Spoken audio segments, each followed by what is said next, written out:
আজকে একটি তথ্য শেয়ার করব বলে চলে আসলাম।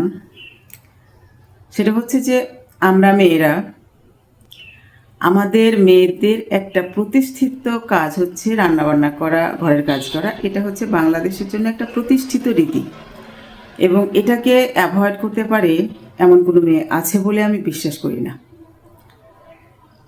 তারপরেও বলি যে আমরা কি কখনো মাকে বলেছি, আমরা কি কেউ কখনো মাকে বলেছি, মা তোমার জন্য রান্না করেছি, এসে খেয়ে নাও? না, আমার মনে হয় না যে কেউ বলেছেন, বিশেষ করে বাবার বাড়ি থাকা অবস্থায়। তো এই যে কথাটি বলা হয়নি, সেজন্য আমি আজকে অনুতপ্ত।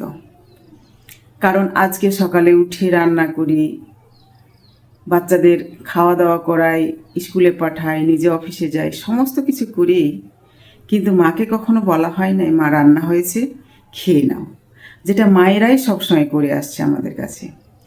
তো এইটা যার যার মনে হয় যে করণীয় বা করা উচিত ছিল, তারা আমরা একটিবার হলেও করার চেষ্টা করি, এবং কার কার ভালো লেগেছে কমেন্ট করো।